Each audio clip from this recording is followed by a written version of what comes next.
Hi friends, welcome to HQ fashions. And ఈరోజు ఈ beautiful model explain చేస్తాను. And ఇది చాలా చాలా సింపుల్ అండి, పైపింగ్ వేసుకొని కుట్టుకోవచ్చు. సో ఫస్ట్ లైనింగ్ పార్ట్ తీసుకున్నాను. అండ్ ఈ లైనింగ్ పార్ట్స్కి కింద ఒక ట్రయాంగిల్ షేప్ అంత క్లాత్ మాత్రం మార్క్ చేశాను. అండ్ ఆ తర్వాత మిడిల్లో ఒక 1/2 ఇంచ్ క్లాత్ వదిలేసి దానిపైన ఒక షేప్ అనేది ఇచ్చాను. సో మీరు ఒక రౌండ్ షేప్ కానీ, స్క్వేర్ షేప్ కానీ, లేదంటే ఒక డైమండ్ షేప్ అయినా సరే ఈ విధంగా పెట్టుకోవచ్చు. సో నేనైతే మాత్రం ఒక చిన్న లీఫ్ షేప్ లాగా, సో ఒక ఐ షేప్ లాగా కట్ చేశాను అనమాట. సో ఇది సైజ్ చూడండి ఒకసారి ఎంత ఉందో. సో నెక్స్ట్ కుట్టిన తర్వాత ఇది సైజ్ పెరుగుతుంది. అండ్ మిడిల్లో మాత్రం 1/2 ఇంచ్ క్లాత్ ఖచ్చితంగా ఉంచేసేయాలి. సో మనకి కుట్టడానికి అవసరమైనంత ఖర్చు ఇక్కడ నుంచి రావాలి. సో ఇప్పుడు దీనికి కట్ వర్క్ పెట్టుకొని కూడా కుట్టుకోవచ్చు, లేదంటే నార్మల్గా కూడా కుట్టుకోవచ్చు. సో ఇది మీకు నచ్చినట్టుగా స్టిచ్చింగ్ అయితే చేసుకోవచ్చు. మోడల్ అయితే చాలా బాగుంటుంది. And next hands, so left hand right hand separate చేసుకోవాలి ఒక మార్గం అని చెప్పా కదా.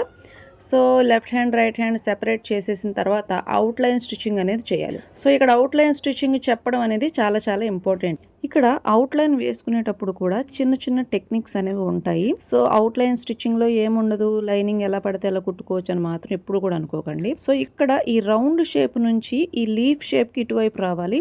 అండ్ అటువైపు నుంచి ఇటువైపుకి, సో ఇలాగ ఒక మెలిక స్టిచ్చింగ్ అనేది వేసుకోవాలి. సో ఇలాగ మనం స్టిచ్చింగ్ వేసుకుంటేనే ఈ ఐ షేప్ అనేది కరెక్ట్గా వస్తుంది. లేదు నేను ఎలా కట్ చేశానో సో అలాగే స్టిచ్చింగ్ చేస్తాను అంటే కనుక ఈ ఐ షేప్ అనేది సో కదిలిపోతుంది అనమాట. సో కదిలిపోయి కరెక్ట్గా అయితే రాదు, ఎందుకంటే చాలా చిన్న సైజులో కట్ చేసాం కదా. సో చిన్న సైజులో కట్ చేసినప్పుడు సో దీన్ని స్టిచ్చింగ్ చేసే మెథడ్ అనేది కొద్దిగా డిఫరెంట్గా ఉంటుంది. సో నెక్స్ట్, సో మనం ఫస్ట్ది హ్యాండ్ ఏ విధంగా అయితే స్టిచ్చింగ్ చేసామో అండ్ ఈ హ్యాండ్ కూడా సో సేమ్ ఇలాగే ఆపోజిట్ డైరెక్షన్. సో మెలిక అటువైపు నుంచి ఇటువైపుకు వెళ్ళాల్సి ఉంటుంది. అండ్ మళ్ళీ ఇటువైపు నుంచి ఈ పై వైపుకి, అండ్ అక్కడి నుంచి రివర్స్లో టర్నింగ్ తీసుకొని మళ్ళీ అటువైపు నుంచి ఇటువైపుకి, సో ఒక మెలిక అనేది పడాలి అక్కడ. సో అలా మెలిక పడడం వల్ల నష్టం ఏమైనా ఉంటుందంటే నష్టమేమి ఉండదు. సో మిడిల్ క్లాత్ అనేది సో పైపింగ్ వేసుకునేటప్పుడు అడ్డం ఏమీ రాదు. అండ్ ఆ తర్వాత అవుట్లైన్ స్టిచ్చింగ్ అనేది వేసేసుకోవాలి. అండ్ ఈ అవుట్లైన్ స్టిచ్చింగ్ వేసినప్పుడు నాకు ఒక సైడ్ మాత్రం జాయింట్ అనేది పడింది. సో ఆ జాయింట్ ఎలా వేసుకోవాలో కూడా చెప్తాను. సో ఫస్ట్ మనకు కావాల్సింది ఎంత, ఒక 1 ఇంచ్ క్లాత్, నేను 1.5 ఇంచ్ క్లాత్ వరకు తీసుకున్నాను. అండ్ ఇక్కడ నుంచి ఒక 1/2 ఇంచి ఖర్చు అనేది తీసుకోవాలి. సో ఖర్చు తక్కువ తీసుకుంటే కనుక మీరు పెట్టాలనుకున్నటువంటి ఈ హ్యాండ్ అనేది ఊడిపోతుంది. సో ఇక్కడ ఖర్చు అనేది ఎక్కువ తీసుకోవాలి. ఆ తర్వాత ఇలా పైకి ఫోల్డింగ్ చేసి మీరు ఆ పైన ఇంకొక స్టిచ్ వేయడం వల్ల సో ఖర్చులు కదలకుండా ఉంటాయి. అండ్ జాయింట్ పడినట్టుగా కూడా ఎవరికి తెలియదు. అండ్ లోపల కానీ బయట కానీ సో ఇరిటేషన్ రావడం, సో ఇలాంటివి ఏమీ కూడా ఉండకుండా చాలా నీట్గా ఉంటాయి ఈ జాయింట్స్ అనేవి. సో ఈ జాయింట్స్ కంప్లీట్ అయిన తర్వాత ఒక అవుట్లైన్ స్టిచ్ దీనికి కూడా వేసేసి సో ఇలాగా కంప్లీట్ అయిపోయిన తర్వాత సేమ్ ఈ హ్యాండ్ కూడా సో ఇదే తరీకాలో కంప్లీట్ అయితే చేసేయండి. సో ఇలా కంప్లీట్ అయిపోయిన తర్వాత అవుట్లైన్ మొత్తం కూడా కటింగ్ చేసేయండి, ఎందుకంటే పైపింగ్ కాబట్టి కింద నా ఫోల్డింగ్ ఏం చేయవలసిన అవసరం ఉండదు. అండ్ ఇంకొకటి, కట్ చేసేటప్పుడు ఈ సెంటర్లో చిన్న కటింగ్ పెట్టి అండ్ ఆ కటింగ్లో నుంచి సో ఇలాగా కటింగ్ అయితే చేయాలి ఈ చిన్న హోల్ని. సో ఎలా పడితే అలా కటింగ్ చేయకుండా సో మనం కటింగ్లో కూడా ఫినిషింగ్ అనేది బాగుంటేనే స్టిచ్చింగ్లో ఫినిషింగ్ అనేది బాగా వస్తుంది. మోడల్ అయితే ఇలా ఉంటుంది. సో ఇలాగే 2 హ్యాండ్స్ కూడా అవుట్లైన్ కట్ చేసి రెడీ చేసుకున్న తర్వాత సో ఇప్పుడు పైపింగ్ కోసం ఒక గోల్డ్ కలర్ క్లాత్ తీసుకోవాలి. సో ఈ క్లాత్ ఎంత పడుతుంది అనేది నేను చూపించడం కోసం మీ ముందే కట్ చేశాను. అండ్ ఇలాగ స్ట్రైట్ పీస్ తీసుకున్నా సరే, మీరు చిన్నది తీసుకున్నా సరే సరిపోతుంది, కానీ మీరు క్రాస్ కటింగ్ మాత్రం ఖచ్చితంగా చేయాలి. సో చాలామంది ఏం చేస్తారంటే పైపింగు స్ట్రైట్గా కుడతారు, అండ్ లేదంటే రెడీమేడ్ పైపింగ్ వాడతారు. సో రెడీమేడ్ పైపింగ్ స్ట్రైట్గా వస్తుంది. సో స్ట్రైట్గా వచ్చే పైపింగు మీకు అన్ని మోడల్స్కి సెట్ అవ్వదు. సో అన్నిటికంటే బెస్ట్ పార్ట్ ఏంటంటే మీరు పైపింగ్ రెడీ చేసుకొని వేసుకుంటే ఫినిషింగ్ అనేది చాలా చాలా బాగుంటుంది. సో మరి ఇన్ని చిన్న చిన్న క్లాత్లు పెట్టాను కదా, సో జాయింట్స్ ఎలా వేసుకోవాలి అంటే దీనికి సింపుల్ మార్గం నేనేం చెప్తానంటే cross joint. So cross joint వేయడం వల్ల మీరు జాయింట్ వేసినట్టు కూడా తెలియదు. సో అంత నీట్ ఫినిషింగ్ అయితే వస్తుంది. సో ఇలాగ అన్ని క్లాతులు, సో మీరు ఎన్ని క్లాతులైనా తీసుకోండి, చిన్నవైనా తీసుకోండి, పెద్దవైనా తీసుకోండి. సో ఎన్ని క్లాతులు అన్నీ కూడా మీరు క్రాస్ జాయింట్ అనేది వేయాలి. సో క్రాస్ జాయింట్ వేయడం అనేది నేర్చుకోండి. ఒకసారి ఒక 2-3 సార్లు ట్రై చేస్తే మీకు వచ్చేస్తుంది. సో ఆ తర్వాత పైపింగ్ అనేది స్టిచ్చింగ్ చేశాను. సో ఈ పైపింగ్ ఒక సైడ్ పెట్టేసి క్లాత్ ఒక 1/2 ఇంచ్ గ్యాప్లో స్టిచ్చింగ్ అయితే చేశాను. సో ఇలాగ వేసుకోవచ్చు, కాకపోతే ఫోల్డింగ్ అనేది పెట్టడం కుదరదు మోడల్స్గా వచ్చేసరికి. సో పైపింగ్ క్లాత్ని ఫోల్డింగ్ పెట్టడం కుదరదు. సో అందుకని ఈ క్లాత్ని ముందుగానే ఫోల్డింగ్ చేసేయాలి. సో ముందుగానే ఇలాగ ఫోల్డింగ్ అయితే చేసేసి ఎగ్జాక్ట్గా సో ఎంత ఫోల్డింగ్ చేయాలి, సో ఈ పైపింగ్ క్లాత్ ఒక 1 ఇంచీ క్లాత్ వచ్చింది. సో ఈ 1 ఇంచీ క్లాత్ కూడా 1/2 ఇంచీ క్లాత్ వరకే రావాలి. అంటే మిగతా 1/2 ఇంచీ ఈ పైపింగ్ థ్రెడ్ మీదకి రాకుండా సో పక్కనే ఉండేలాగా చూసుకొని ఫోల్డింగ్ అయితే పెట్టుకోవాలి.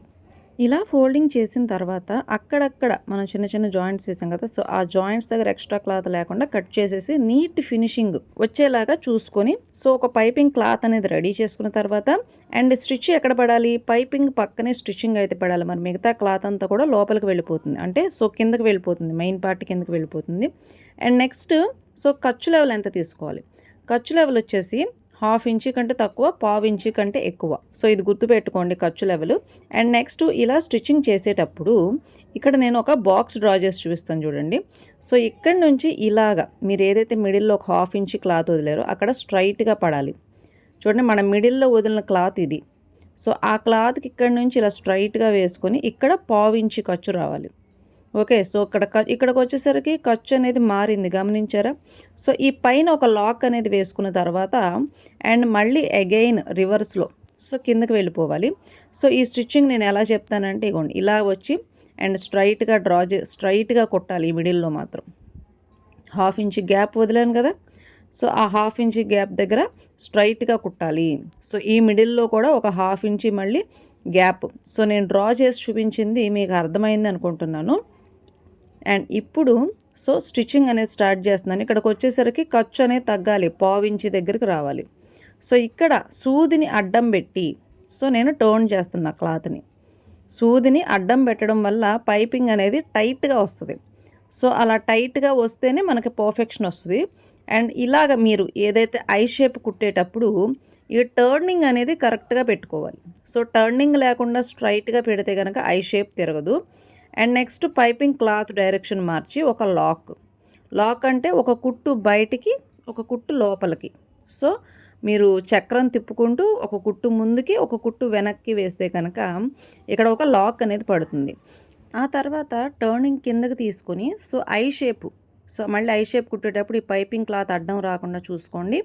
అండ్ ఈ పైపింగ్ క్లాత్ కుట్టేటప్పుడు మళ్ళీ ఈ ఐ షేప్ టర్నింగ్ చేసేటప్పుడు ఈ రౌండ్ షేప్ కరెక్ట్గా వచ్చేలాగా చూసుకొని కుట్టండి.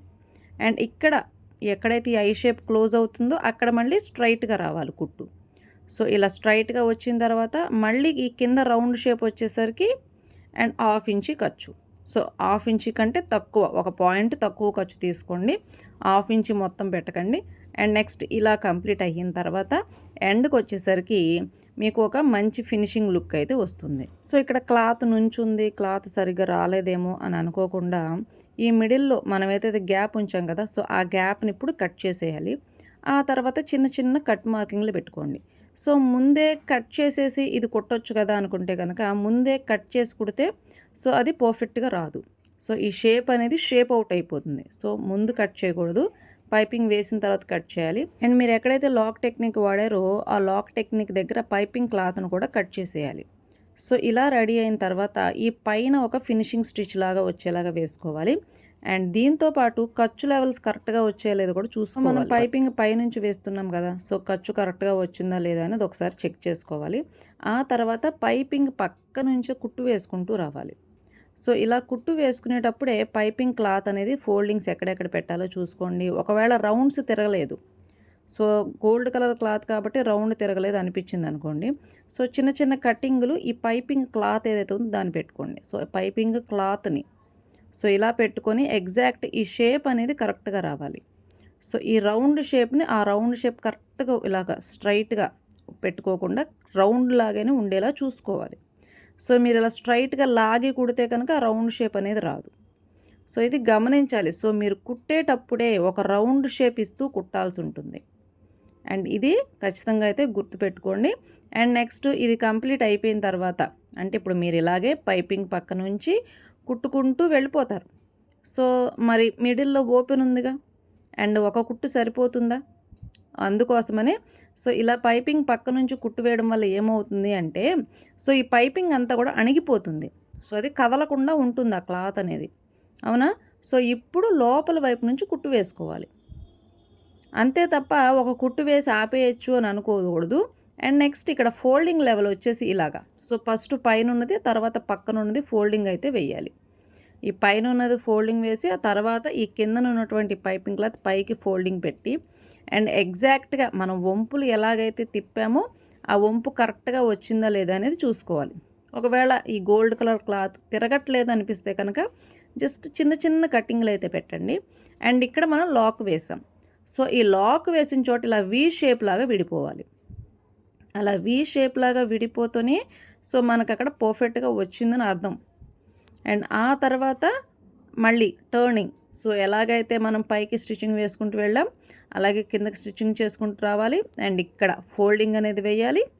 అండ్ ఆ తర్వాత స్ట్రైట్గా స్టిచ్చింగ్ చేసుకుంటూ సో ఈ పైపింగ్ క్లాత్ ఇక్కడ ఎక్కడైనా గుచ్చుకుంటుందా అంటే సో గుచ్చుకోకుండా ఉండేలాగా మెత్తని గోల్డ్ కలర్ క్లాత్లు ఉంటాయి, అవి తీసుకోండి.